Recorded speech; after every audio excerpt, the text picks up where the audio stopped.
Hi, I'm the Mythology guy. Let's talk about Mulan. You know, that delightful animated movie based on a Chinese legend that came out during the Disney Renaissance and very quickly became one of the most beloved movies in all of Disney history due to its good message, lovable characters, enjoyable story. Yeah, I didn't like it either. Good thing Disney remade it, huh? Yep, Disney continued their epic strategy of if it ain't broke, break it, with yet another live-action remake of a classic animated Disney movie. However, several people, including myself, were actually curious about this particular remake because, after all, the tale of Mulan actually has a lot of potential to be adapted into a really awesome action movie.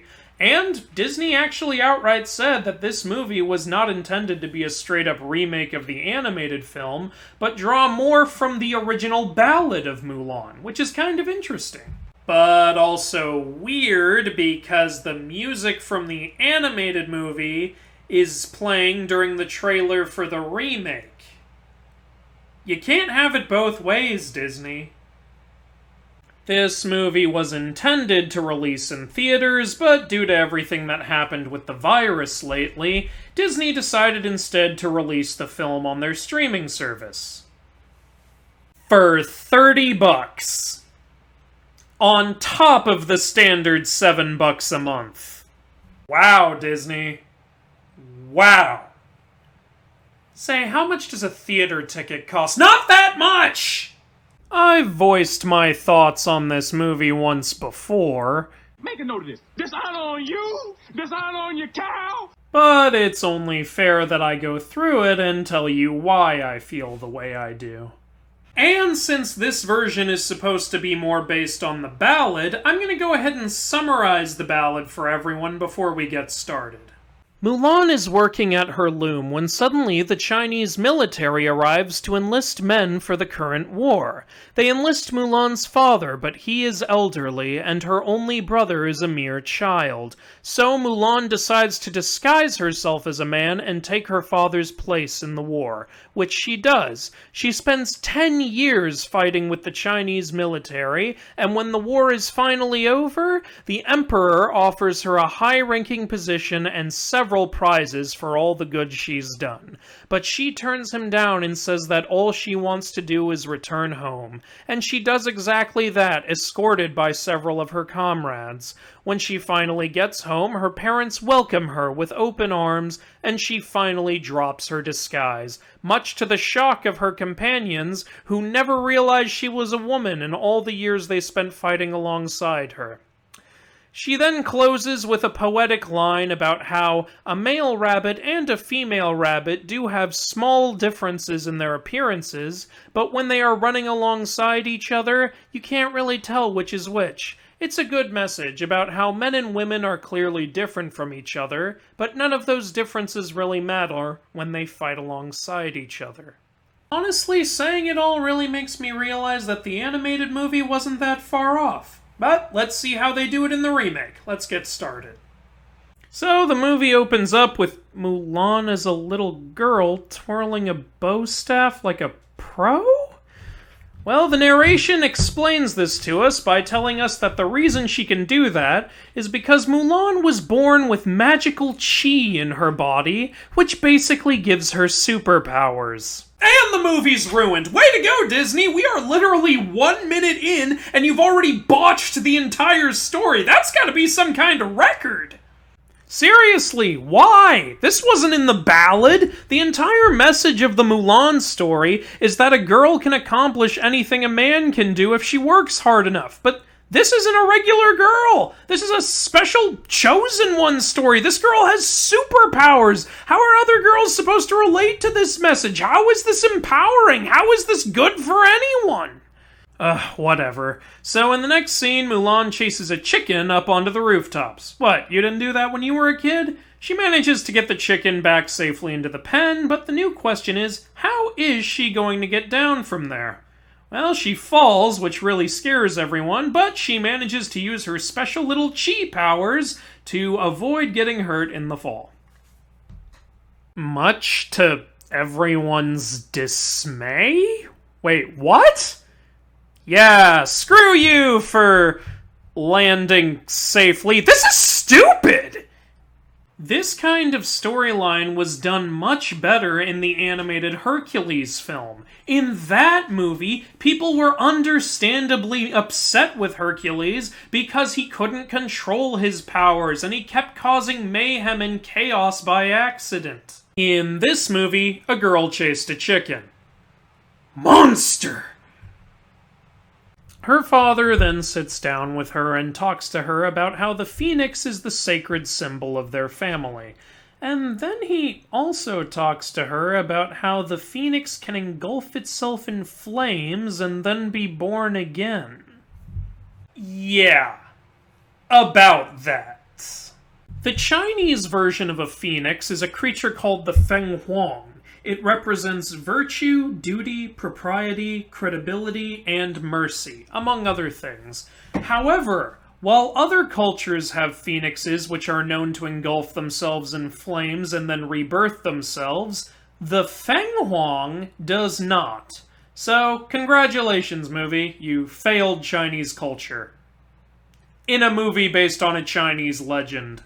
He then tells her that she has to start hiding her chi from people because it is most unorthodox and not very ladylike at all.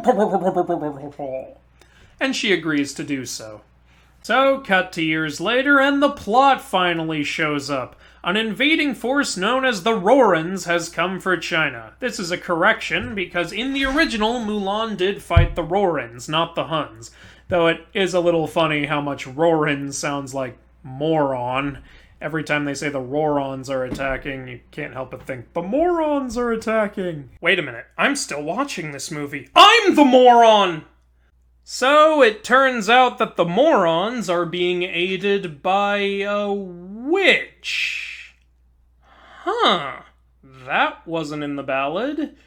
Okay, so after that, the morons proceed to run up the side of the wall at a 90-degree angle. If you're wondering how they can do that, it's never explained. Witchcraft, I guess. So they tell the Emperor about the witch, and his advisor has this to say. It is forbidden to use the power of Qi in destructive ways. My God. You mean to tell me that these people are breaking rules? I mean, I know they're also conquering our lands and murdering our people, but rules are rules! So, yeah, you know the drill. The Emperor says that they're going to build a mighty army by collecting one man from every single family in China. Meanwhile, a grown-up Mulan is riding her horse alongside two running rabbits, and then we get this line. Black Queen and I rode alongside two rabbits running side by side. I think one was a male, one was a female. But you know, you can't really tell when they're running that fast. Oh, I see what you did there, movie! You made a reference to the original ballad! That makes up for everything! We then get a remake of the scene where Mulan goes to the matchmaker, because we're totally not adapting the animated movie. Except when we are! But a spider crawls onto the table, freaking everybody out, including the matchmaker, who knocks all the china up into the air, and then Mulan uses her magical chi powers to catch everything with perfect, elegant balance. Right before her hair comes down, she trips and she accidentally drops everything. Whoops. Dishonor to the Hua family. They have failed to raise a good daughter. Wait, what? What are you mad at Mulan for? She didn't bring the spider with her. Heck, you're the one who kicked all the china up into the air. None of this was Mulan's fault. What are you upset about? Yeah, screw you for catching everything. This is stupid! So the army shows up and enlists Mulan's father, but he's crippled from his service in the previous war, so obviously Mulan doesn't want him to go. At first they argue about it, but after that they actually sit down together and have a really nice and touching conversation. Honestly, I think the guy who's playing Mulan's father in this movie does a really great job. Man, I hope he finds better work. Yeah, you know what's coming up next, the scene where she puts on the armor.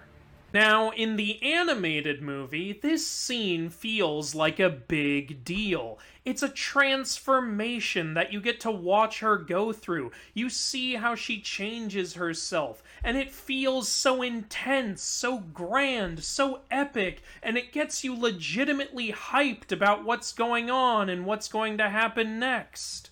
In this movie, first she's not wearing the armor, and then she is. Wow. Seriously, I didn't edit that. This is a quicker change than Anakin turning to the dark side. Like, wow. Just, wow. So she rides off to join the army. And before we go on, I should probably mention that Mushu is not in this movie. I know, but it's okay, guys, because her new guardian is that inaccurate phoenix they were talking about earlier. Yep, this is where the magical phoenix finally shows up. And what does this phoenix do? Other than have really unconvincing CGI? I just want to point out that this movie had a $200 million budget. Well, basically, the phoenix shows up, and then it leaves. That added so much. So she makes it to the army, and we are introduced to the commanding officer, who is not Shang. You're probably wondering why Shang isn't in this movie. Well, apparently the answer is the Me Too movement. Oh, I'm not kidding. Yeah, apparently the movie's producer thought it would be very uncomfortable and inappropriate for Mulan's love interest to be a man who was in a position of power. Now, who can argue with that?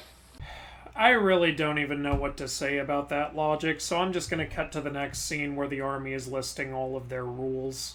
Stealing, penalty, death. Desertion, penalty, death. Bring women into camp or consorting with women in any way, penalty, death. You will only make out with your fellow soldiers. It will be a bonding experience. No homo. Dishonesty, penalty, expulsion. That's convenient. So the soldiers train up for battle, they shoot arrows, Mulan wraps a thing around her chest in order to help conceal her identity, and then we get this scene. You should really consider skipping guard duty and taking a shower. You stink, my friend. Oh, yeah, that's totally what guys do. We all do that. I'm always sniffing my buddies' necks. Heck, I sniff them all over. No homo.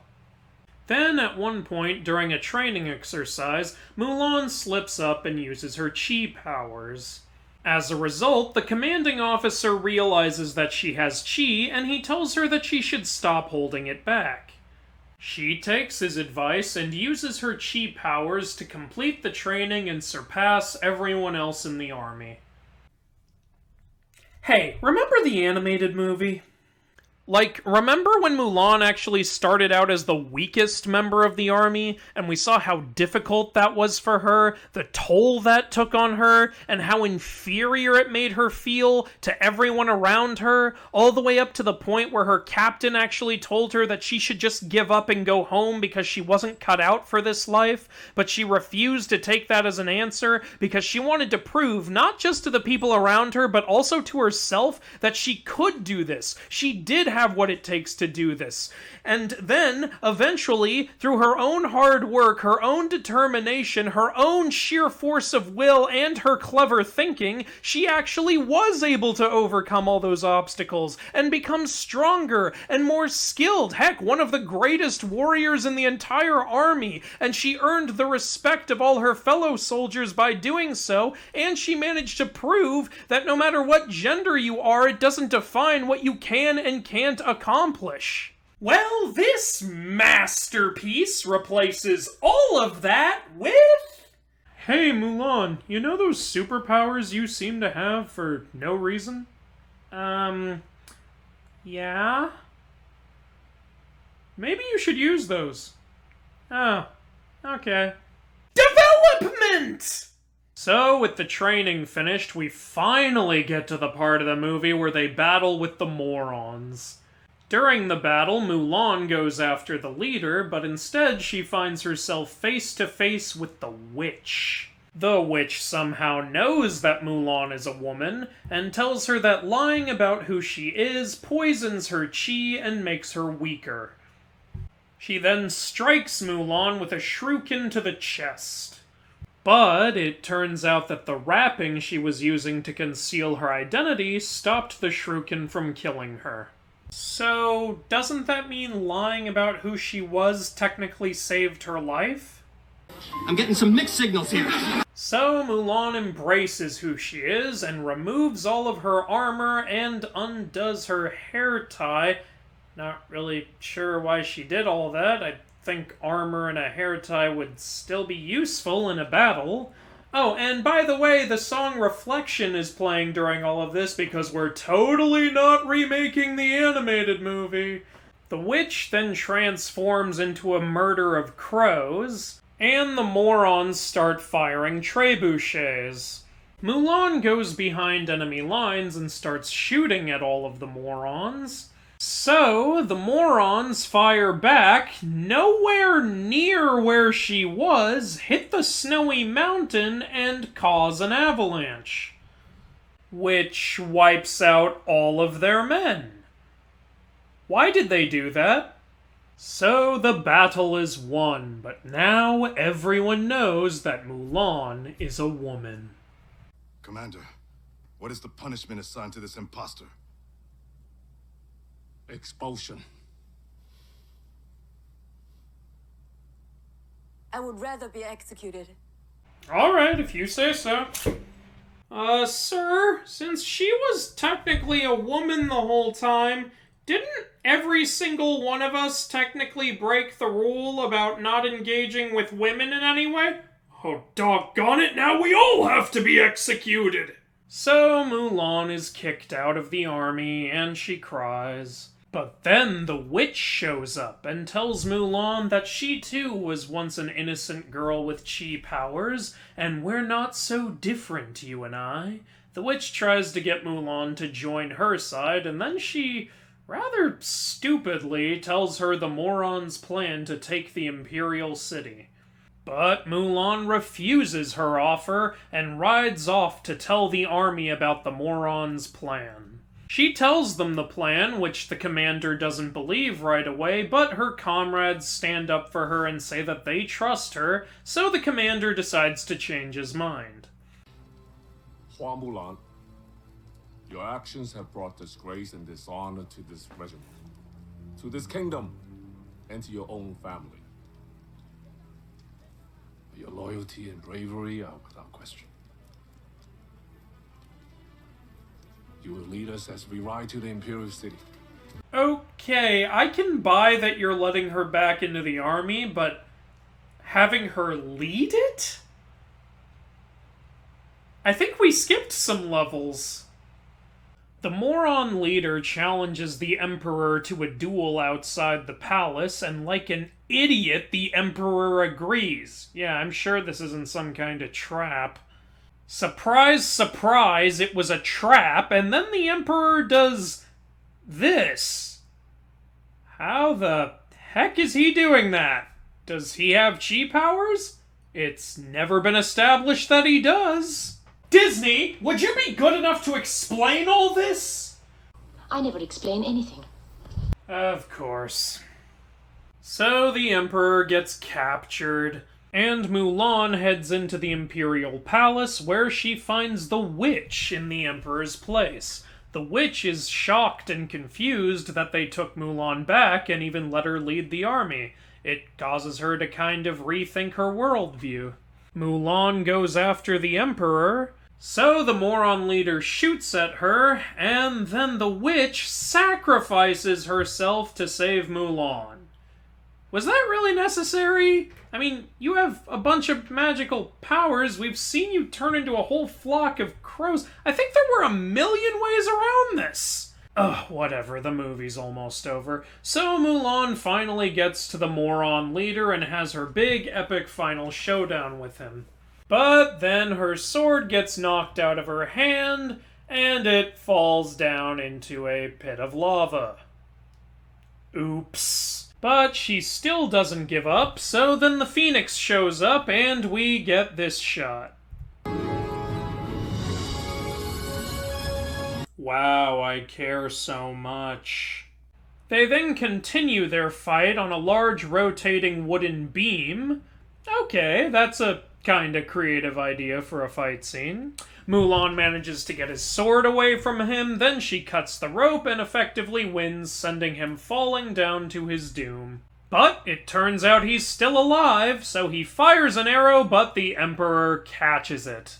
Mulan and the Emperor then decide to kill him in an insanely over-the-top way.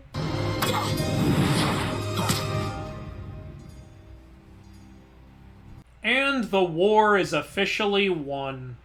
We then see a celebration at the Emperor's palace with... oh my god, Ming-Na Wen? Holy crap, that's the voice of Mulan! Please, yes, save this movie! Ming-Na Wen, please, help us! No! No, come back! No! Mulan, the people owe you a debt of thanks. I owe you my life. In gratitude for your service and dedication, I invite you to take your place with our greatest decorated warriors as an officer in the Emperor's Guard. Your Majesty, I'm deeply honored by this immeasurable invitation. But I would rather be executed. No, of course she chooses to go home to her family, and they greet her with open arms, but she also has to confront her father. It is my daughter. That means everything to me. And it is I should apologize. My foolish pride drove you away.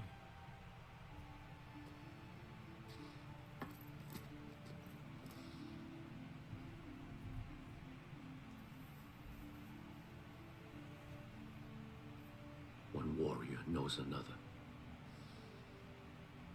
You were always there, yet I see you for the first time. Man, he's really acting his ass off. Good for him.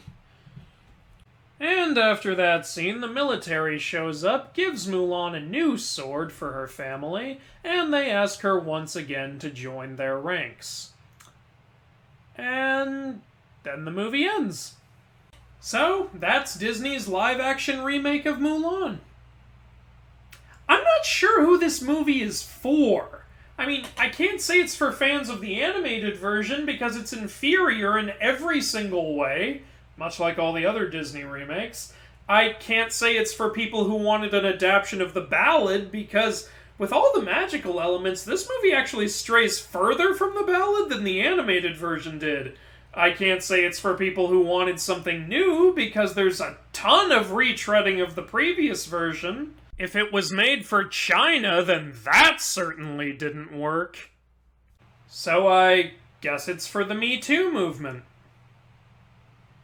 Yay!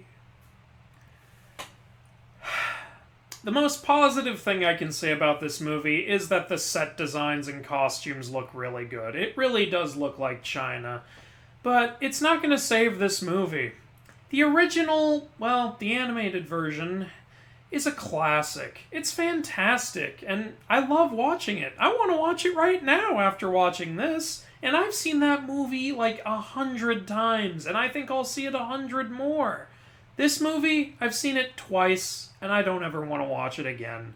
The original will be watched for generations to come, while this one fades into obscurity.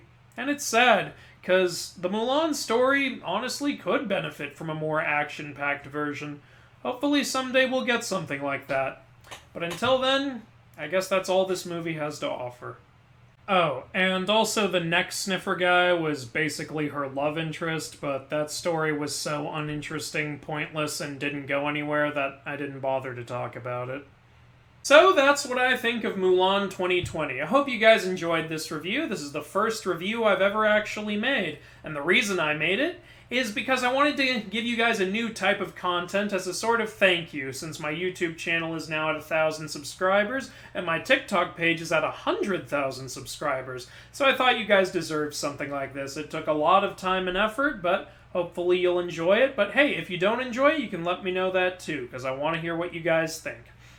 If you want me to review more mythology-based properties, let me know, and let me know which things you'd like to see me review. Until then, I'm the Mythology Guy, and thank you guys for everything.